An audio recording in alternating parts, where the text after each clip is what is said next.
दोस्तों, छल कपट से प्राप्त की गई वस्तु कभी अस्थायी नहीं रहती, उसका विनाश अवश्य होता है। रावण द्वारा छल से प्राप्त की गई सोने की लंका भी जलकर भस्म हो गई। आज के विषय में हम जानेंगे सोने की लंका किसने बनवाई और किसके शाप के कारण जलकर भस्म हुई। राजाधिराज कुबेर संपूर्ण ब्रह्मांड के धन संपदा के स्वामी होने के साथ साथ देवताओं के भी धनाध्यक्ष हैं। संसार के गुप्त या प्रगट जितने भी वैभव हैं उन सब के अधिष्ठता देव कुबेर हैं। कुबेर नवनिधियों के भी स्वामी हैं। एक निधि भी अनंत वैभव प्रदान करने वाली होती है, किंतु कुबेर नवनिधियों के स्वामी हैं। पादकल्प में कुबेर विसर्वा मुनि व इडविडा के पुत्र हुए। इनकी दीर्घकालीन तपस्या से प्रसन्न होकर ब्रह्मा जी ने इन्हें लोकपाल का पद, अच्छे निधियों का स्वामी, पुष्पक विमान व देवता का पद प्रदान किया। कुबेर ने अपने पिता विसर्वा मुनि से कहा कि ब्रह्मा जी ने मुझे सब कुछ प्रदान कर दिया, परंतु मेरे निवास के लिए कोई स्थान नहीं दिया है। इस पर इनके पिता ने दक्षिण समुद्र तट पर त्रिकुट पर्वत पर स्थित लंका नगरी कुबेर को प्रदान की। कुबेर ने कई जन्मों तक भगवान शंकर की पूजा आराधना की। पादकल्प में जब ये विसर्वा मुनि के पुत्र हुए तब उन्होंने भगवान शंकर की विशेष आराधना की। भगवान शंकर ने प्रसन्न होकर उन्हें उत्तर दिशा का आधिपत्य, अलकापुरी का राज्य, चैत्र रथ नामक दिव्य वन और एक दिव्य सभा प्रदान की। माता पार्वती की इन सब पर विशेष कृपा थी। भगवान शंकर ने कुबेर से कहा, तुमने अपने तपस्या से मुझे जीत लिया है, अतः मेरा मित्र बनकर यहीं अलकापुरी में रहो। इस प्रकार कुबेर भगवान शिव के भी घनिष्ठ मित्र हैं। एक बार कुबेर ने भगवान शंकर के पास जाकर कहा, मैं आपकी कोई सेवा करना चाहता हूँ, मुझे कोई सेवा बताएं।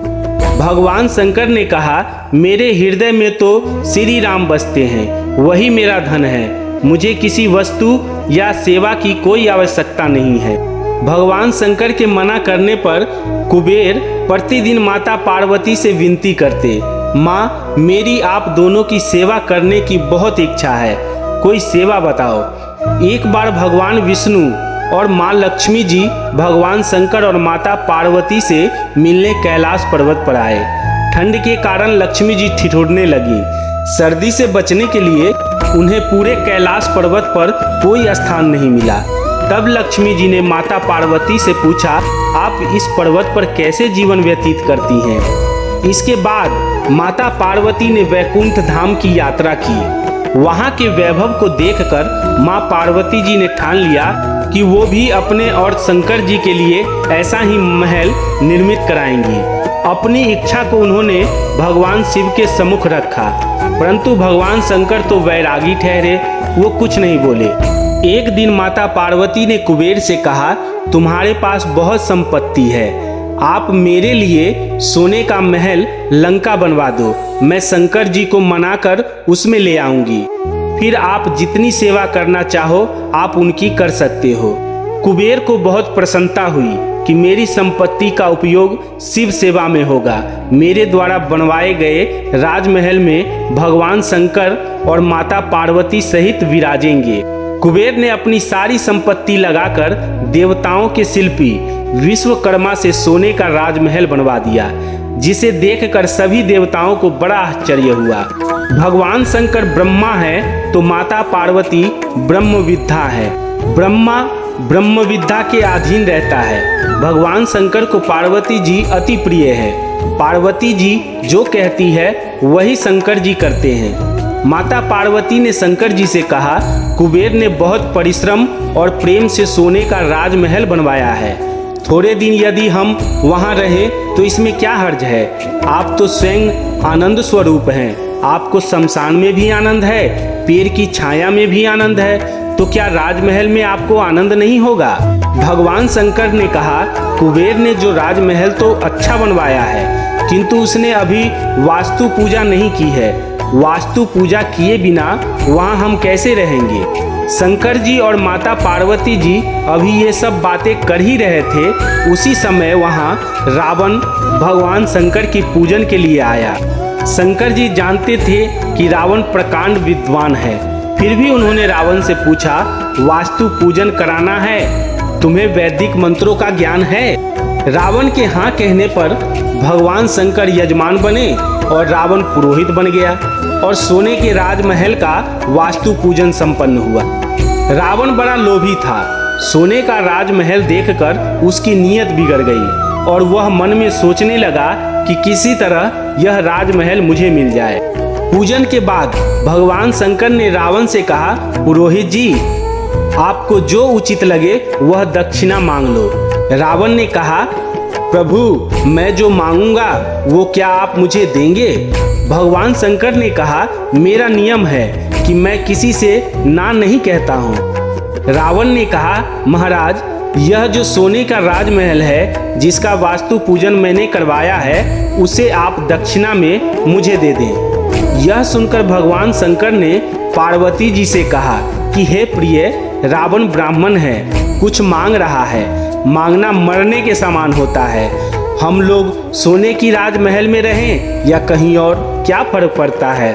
कोई गरीब राजमहल में रहकर सुखी होता है तो हम उसको देखकर ही सुखी हो जाएंगे।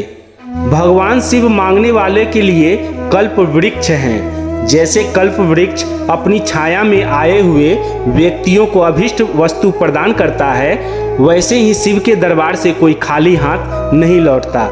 वो उपासकों के समस्त अभाव दूर कर देते हैं और देते देते आघाते भी नहीं हैं। औघर दानी शिव के दान को देखकर माता लक्ष्मी जी ईर्ष्या करती हैं कि जो वस्तुएं वैकुंठ में भी दुर्लभ हैं, वो शंकर जी इन कंगालों को बांट रहे हैं। शंकर जी ने रावण से कहा, चलो तुम्हें राजमहल दिया।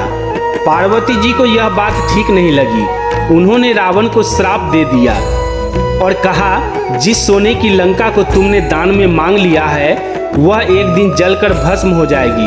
और सच में हनुमान जी ने सोने की लंका को जलाकर भस्म कर दिया। सोने का राजमहल मिलने के बाद रावण का नियत और बिगड़ गई। वह मन ही मन कहने लगा, ये तो बड़े भोले हैं, जो मांगो सो दे देते हैं। रावण ने शंकर जी से कहा, महाराज, दूसरा जो कुछ मांगू सो आप देंगे, मैं कुछ और आपसे मांगना चाहता हूँ। शंकर जी के हाँ कहने पर रावण ने कहा, ये पार्वती बहुत सुंदर है, इन्हें आप मुझे दे दो। शंकर जी ने मुस्कुराते हुए कहा, मुझे तो विवाह करने की इच्छा ही नहीं थी, मैंने तो कामदेव को ही भस्म कर दिया था, परंतु भगवान नारायण के इच्छावश मैंने लगन कर लिया था। तुझे पार्वती बहुत अच्छी लगती है तो तू ले जा। भगवान शंकर के समान ऐसे उदार दानी कहाँ मिलेगा, ऐसा दानी जो वरदान देकर स्वयं संकट में पड़ जाए। शिवजी ने प्रकृति के सारे नियम ही पलट दिए। पार्वती जी को भी आश्चर्य हुआ कि मेरे पति भी कितने सरल और भोले हैं, जो उन्होंने मेरा ही दान कर दिया। ब्रह्म विद्या पार्वती को लेकर जब रावण चलने लगा तो माता पार्वती सहायता के लिए भगवान श्री हरि का ध्यान करने लगी। रावण जैसे कपटी से निपटने के लिए श्री हरि कृष्ण ही उपयुक्त हैं, क्योंकि वो भी बड़े छलिया हैं। कपटियों से कैसे निपटा जाता है वो अच्छी तरह से जानते हैं। रावण को मार्ग में एक ग्वाला मिला। ग्वाले ने रावण को वंदन करके पूछा, आप तो बड़े वीर पुरुष हैं, किसी से हारे ही नहीं हैं, फिर ये किसको लेके जा रहे हैं?